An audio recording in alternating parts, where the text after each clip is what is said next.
Hi, welcome to another video. So today I'm going to be talking about the Garrett Turbo. This one, the GT1 544V, it's a variable geometry as fitted to the Citroen, Ford, Mazda, Peugeot and Volvos on the 1.6 HDI. And a lot of what I say is also applicable to many other turbos, not just variable geometry. So before I go any further, I went about replacing the turbo on my car the wrong way. What I should have done is find some specialists first, speak to a couple of them, and then decide where to go from there. I bought a brand new turbo manufactured by Melett Limited here in the UK. Apparently they're world renowned for aftermarket turbos. Purchased the turbo, had it fitted by a dealer they recommended, which is actually a smart dealer, AB Autos in Leeds. Picked up the car, and as soon as I drove out of the forecourt I could tell there was something wrong. But this was late on a Friday afternoon, didn't want to lose the car for the weekend, so I drove home with no turbo boost, with a brand new Melett turbo. Let me show you a video I took this morning before taking the car back to the turbo supplier. Well, this is my new Melett turbo.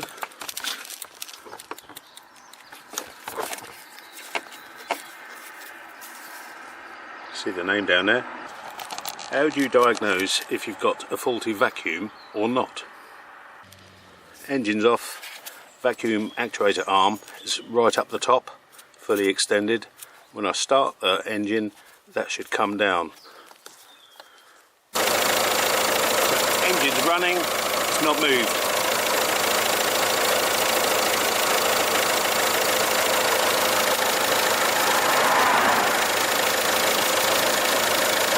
Vacuum pipe.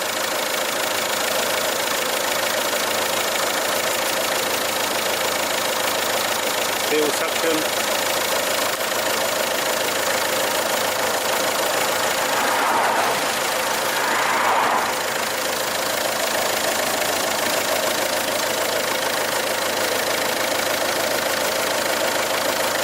Old actuator.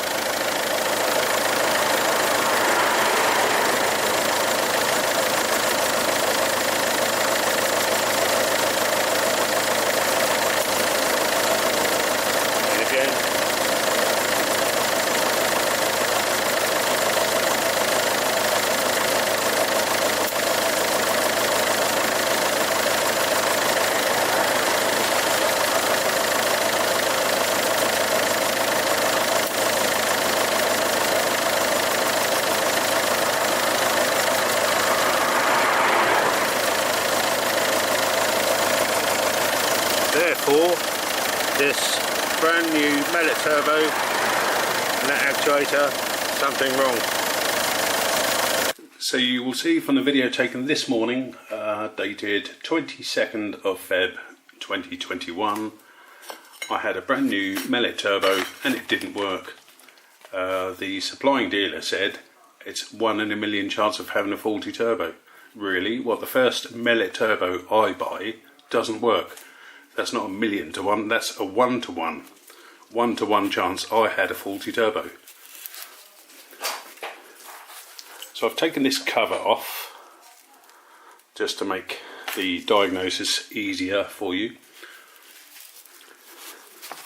This sits on the car like that. The oil feed in the top. There's the variable geometry lever. I use this lollipop stick, so that should move freely first of all. Then you get the vacuum actuator, pulls this lever down on full vacuum. That sets some vanes in here to give you full boost, and as you're driving this is constantly moving to adjust the turbo pressure. I'll show you the inside in a minute. So you see on that new turbo, the resting position is up the top. You can do this on your own car. The first thing to check if you've got underboost or turbo issues, the first thing to check, certainly on a PSA engine, and yes, I know PSA have now merged with Fiat Chrysler, now called Stellantis or something. First thing to do is, have you got a vacuum? Is your vacuum actuator pulling this lever down when you first start the engine? If it's not, check the vacuum first. So you see, I didn't have a vacuum gauge to hand this morning, but I did have the old actuator of this Garrett turbo. So that's the irony. I had to get my new Melett turbo working with a 12-year-old Garrett vacuum actuator. So start the car, does this pull down to the stop? If it doesn't, you've got a vacuum issue. Now the vacuum pump is on the top of the engine. That supplies a vacuum reservoir and your brake servo. It also runs to a solenoid on the back of the engine that costs about £40. That modulates the vacuum to this actuator that controls this lever, and that solenoid is controlled by the engine management.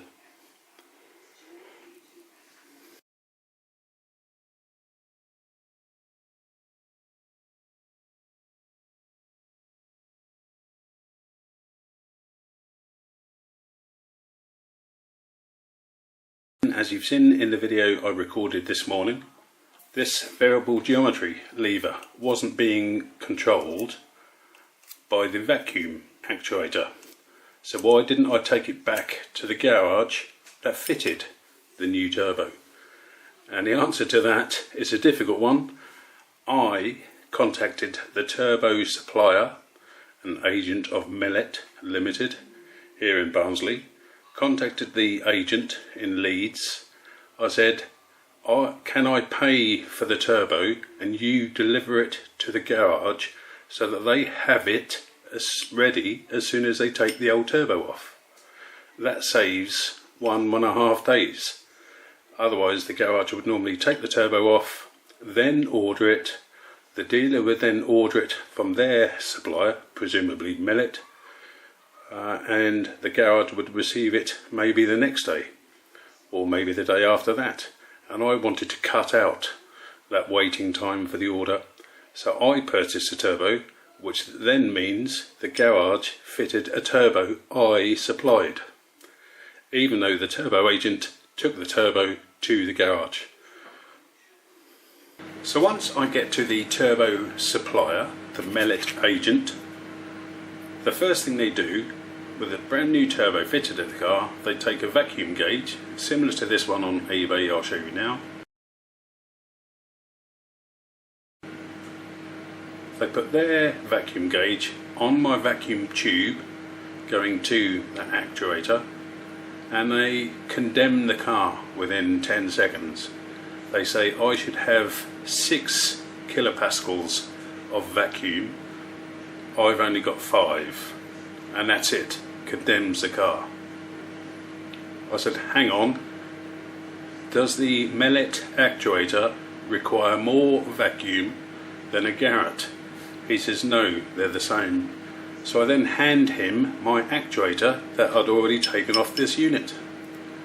We connect that to the car and it travels all the way. Full travel on that 5 kilopascals.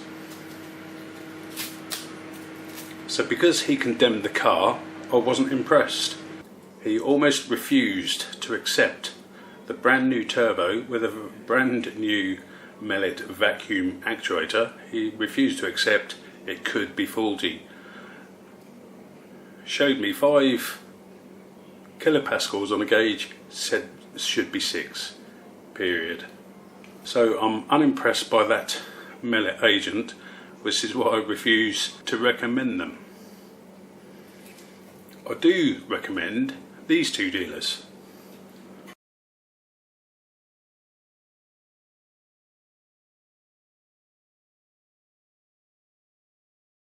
So £250 for a brand new Melett, and $253 plus VAT for an exchange or refurbished Garrett turbo. Right, so if you've got a vacuum with the turbo still on the car, take the pipe off this inlet side and see if you can spin this. And there shouldn't really be any longitudinal play, and just the slightest amount of play, like side to side, not up and down. Obviously you need, a tiny amount of space for the oil to fill the bearing to support that shaft, and this shaft spins in like a layer of oil effectively. So now this car has done 157,000 miles, and the supplying dealer for the Melett turbo said they don't last that long. Well, that's not helping me, because this has lasted that long and there is no play in here. So he said this isn't faulty. So I spent 300 on a turbo, over 300 having it fitted, including £60 for a new oil supply pipe. Well, he's telling me I didn't need a turbo. It's not helpful. He's saying my vacuum is low, but as I demonstrated in the video this morning, that 5 kilopascals controls the Garrett actuator 100% of the travel. So if your turbo spins like this and you get intermittent underboost or even constant underboost, check the vacuum, check this lever moves freely. If it doesn't move freely, the vanes are probably clogged up with carbon. If this is floating about or even seized, don't fit a turbo until you've sorted your oil problem out. You'll put a new turbo on at great expense, maybe £300-600, and it will fail prematurely if you don't resolve the oil issue. Apparently some of the common issues are sludge in the sump, reducing your oil flow, and the first thing to suffer is this turbo spinning at like over 100,000 revs a minute. So have you got vacuum? Pulling this lever down. If you have, right, move on to the next bit. Is this spinning freely? Mine was. The blades, this is the compressor side, they have not been contacting. This is nice and shiny, so that suggests everything's in good condition, which leaves the variable geometry inside here. Well, so finally, here's the inside of the exhaust side. So I haven't cleaned this yet. You can see a ton of carbon. So although it's dust at the moment, this apparently becomes sticky when it's hot. There's the lever here that is controlled by the actuator.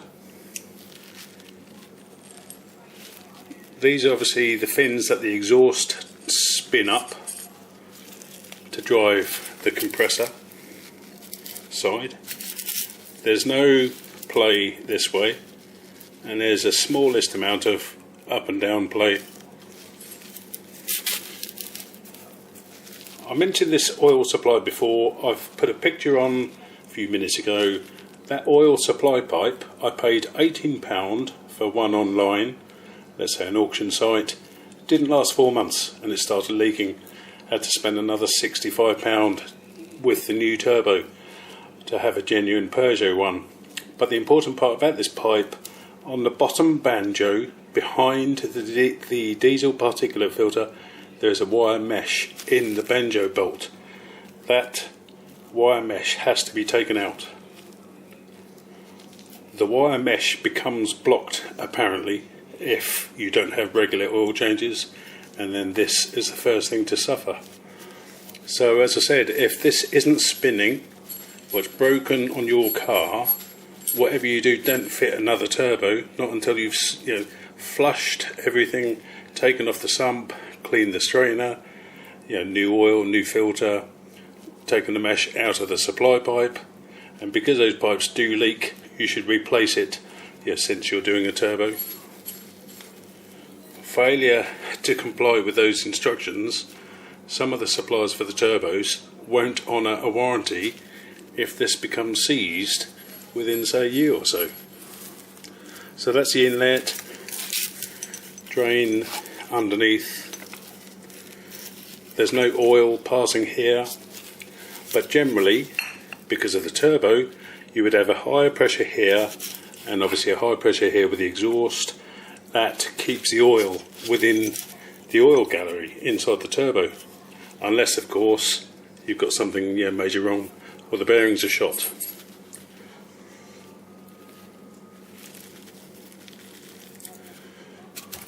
So that lever,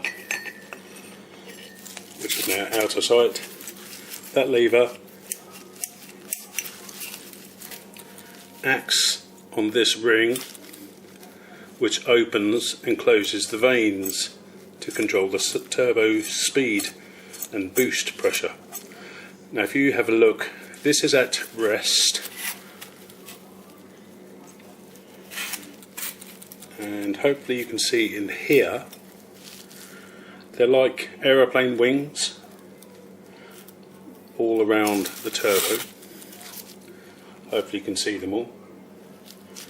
Just inside here, if I move the ring, you'll see they retract, open, and then start retracting and eventually close. When they're nearly closed, that gives you more boost, and then when they're open, that reduces the exhaust back pressure to allow the engine to breathe normally for higher revs. At low revs, when you haven't got enough exhaust pressure, spinning this, those vanes close partially to increase the pressure on the tips of these blades, which spins it up.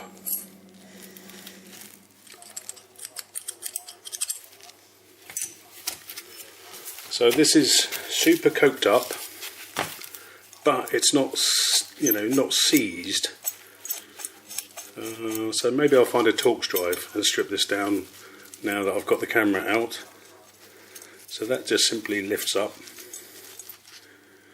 with 3 rollers, and obviously those pins, I didn't know the pins come out, but these old turbos, depending on where you get your new one from or exchange, if you're going for an exchange Garrett, these old ones are worth between £1 and £250, depending on where you buy the turbo. Right, here's the inside assembly removed. So the exhaust comes in through here, presumably swirls around in this direction. That's upside down. And when the actuator pulls down, these vanes, or some people call them nozzles, close. Not fully, I don't think.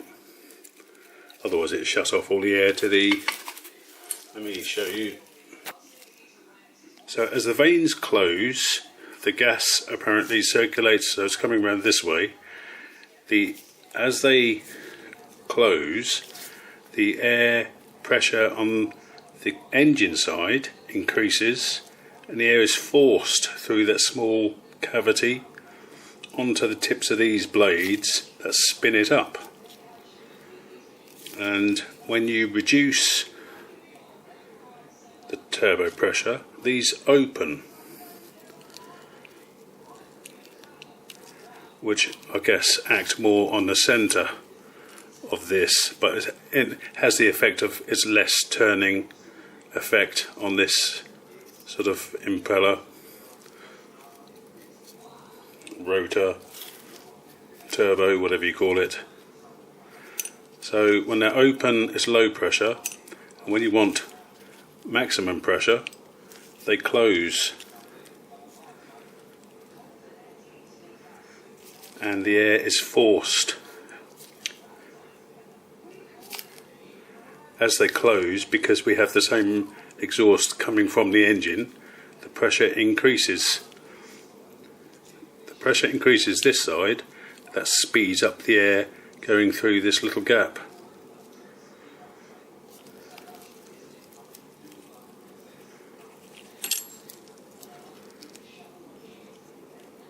So you can see I've got no oil anywhere. The only thing is, these, there's gaps. If I can get that in line. So you can see they lift up and down. I don't see much wear on this ring, but these don't, if you rotate these, some of them didn't feel that great. So whether this was sticking when it's hot,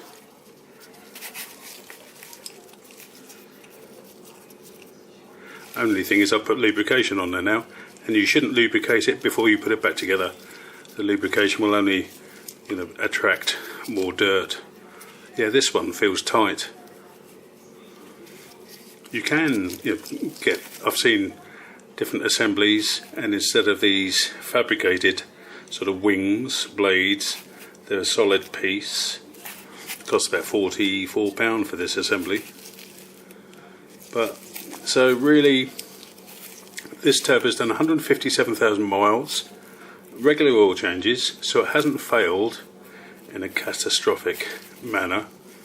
So it's difficult to ascertain what the actual problem was. All I can say, or see this one feels tight. All I can say, with the new turbo and the old actuator, my car went like a rat up a drain pipe, or manure off a digging implement. So overall I'm pleased, but this cost me £300 for the turbo including the VAT, and £339 for the fitting, plus a £65 oil pipe, plus oil and filter. As I said, the car went really well. Better than it's ever gone, in my opinion. And ever since I've had the car, it's had an intermittent turbo underboost that's got progressively worse. Just looking at all these marks around here.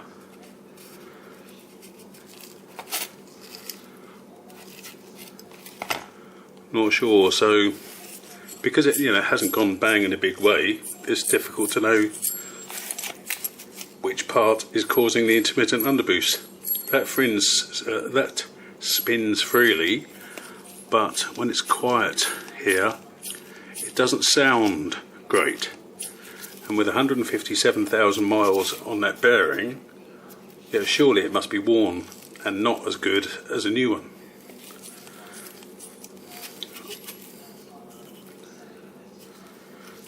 So finally, before I go, I'll show you a video. I found a pressure gauge that I had when I was checking the back pressure on a catalytic converter. It also does vacuum, and it's centimetres of mercury, and you'll see it's about 36 centimetres of mercury. That equates to less than 5 kilopascals. Now the guy who measured the vacuum on my car, he said to me it had 5. He said to his superior, come across as being his boss, he said to his superior it was just over 5. They both said to me the car should have 6 kilopascals. I'll show you my gauge I put on this evening when it was dark. That's showing I have something like, just looking at my notes, it was something like 36 millimeters of mercury, centimeters, millimeters. You'll see on the gauge.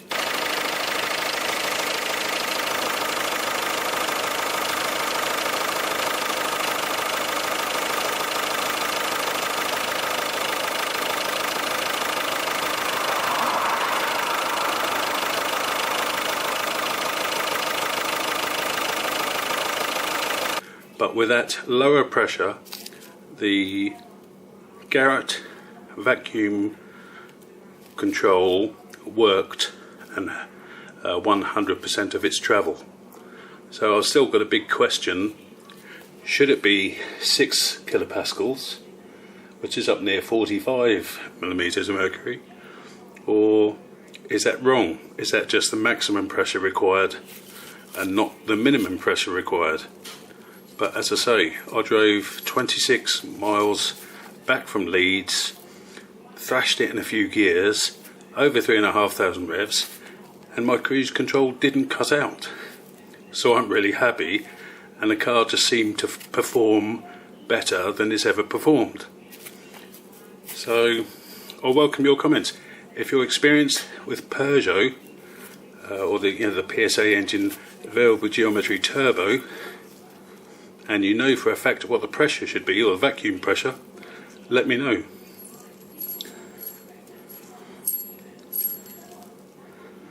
I also said to the guy, he was saying 5 and 6 kilopascals. I said, what's that in PSI? He said, it's a vacuum, not pressure. I thought, well, you can convert kilopascals to PSI. So, yeah, they are not my flavour of the month. They've also kept my new actuator and the plate. So if I want to get this refurbished, I'm then missing an actuator. So I'll have to phone them up and tell them to pop it in the post or something. Yeah, just not impressed. But I'm impressed with the two names I gave on the screen earlier. Both of those companies helped me out after the event, and I wish I'd used them sooner. So this video has taken me 3 or 4 hours to do, and trying to be as accurate and concise as possible. Let me know what you think. Leave a comment if you like it or found it helpful. This is a Garrett turbo, and I've now got a brand new Melett turbo. Thanks for watching.